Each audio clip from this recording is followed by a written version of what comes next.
et qu'il a été dénoncé. Il voyait un Égyptien qui frappait à mort un Juif sur un chantier de travail.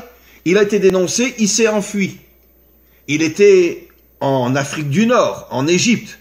Il est descendu vers le sud ou vers le centre, et là-bas il a participé à une révolte d'esclaves africains qui étaient dominés par un dictateur qui les oppressait et qui les avait transformés en esclaves.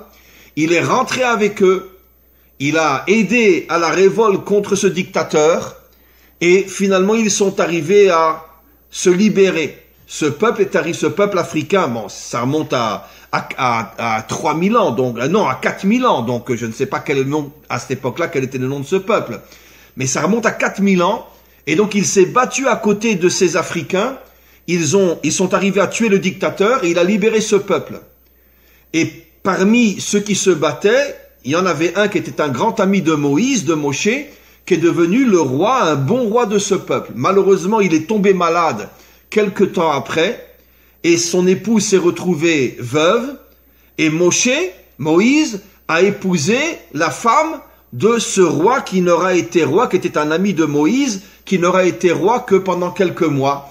Il l'a épousée, il était très jeune encore, il avait une vingtaine d'années, et elle va le suivre pendant toute l'histoire. Après, elle va partir avec lui après quand il va repartir à Midian, il va épouser une deuxième femme qui va être Tsipora, la fille de Yitro, et puis après la sortie d'Égypte et dans le désert, etc., elle était toujours là.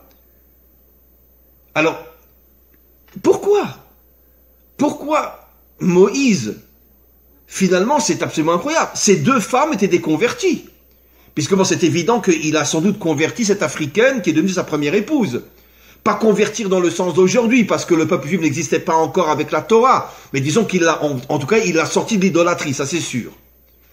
Il l'a amené à croire en un Dieu un. Et puis sa deuxième femme, Tsipora, qui elle est une Midianite, donc Arabie Saoudite.